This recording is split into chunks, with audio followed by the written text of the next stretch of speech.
Hi, my name is Shannon Alford, and this video will highlight my reflection based on the sign readings. An overview. We will be discussing in this reflection video communication, awareness, and solutions. Communication consists of verbal and nonverbal cues. Students are the experts on themselves. Educators that are assisting students should express genuineness by using meta-statements.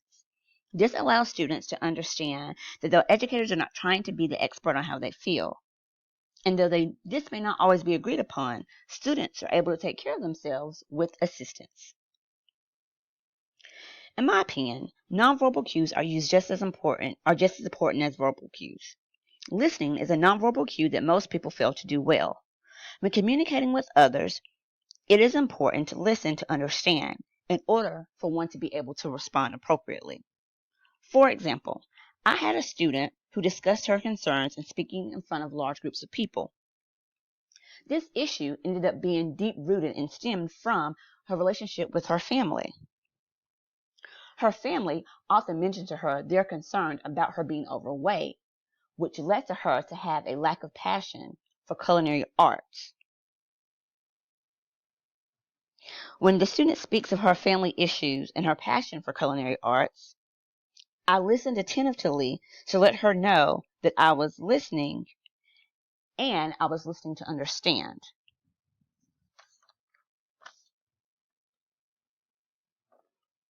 Awareness.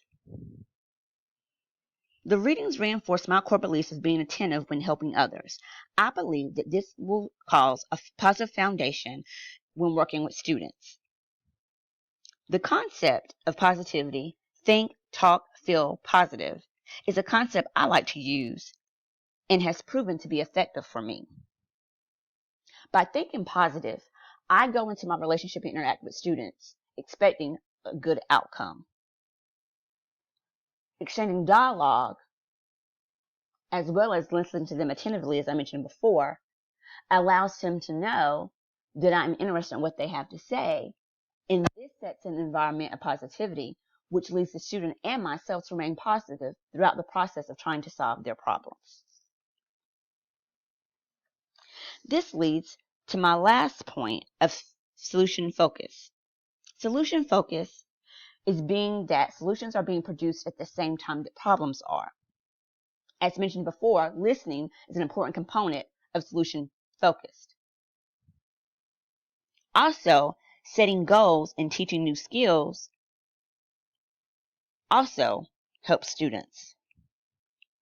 From my professional experience, I have found that by setting realistic goals allows all parties involved to define their success. What practitioners may deem success may be very different for the students involved.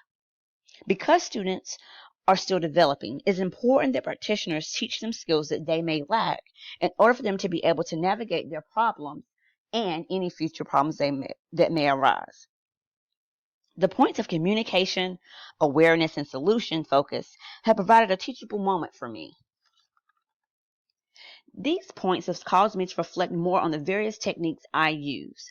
I have determined that though my techniques are deemed valid based upon the readings, my approach may need to change depending on the type of student I am interacting with. Ultimately, I have learned that students are the expert on themselves and need to practice helping them with that thought always at the forefront when helping them find the solution to their problems. In addition, by allowing them to define success for themselves, I would be granting them the opportunity to take ownership over their developmental process.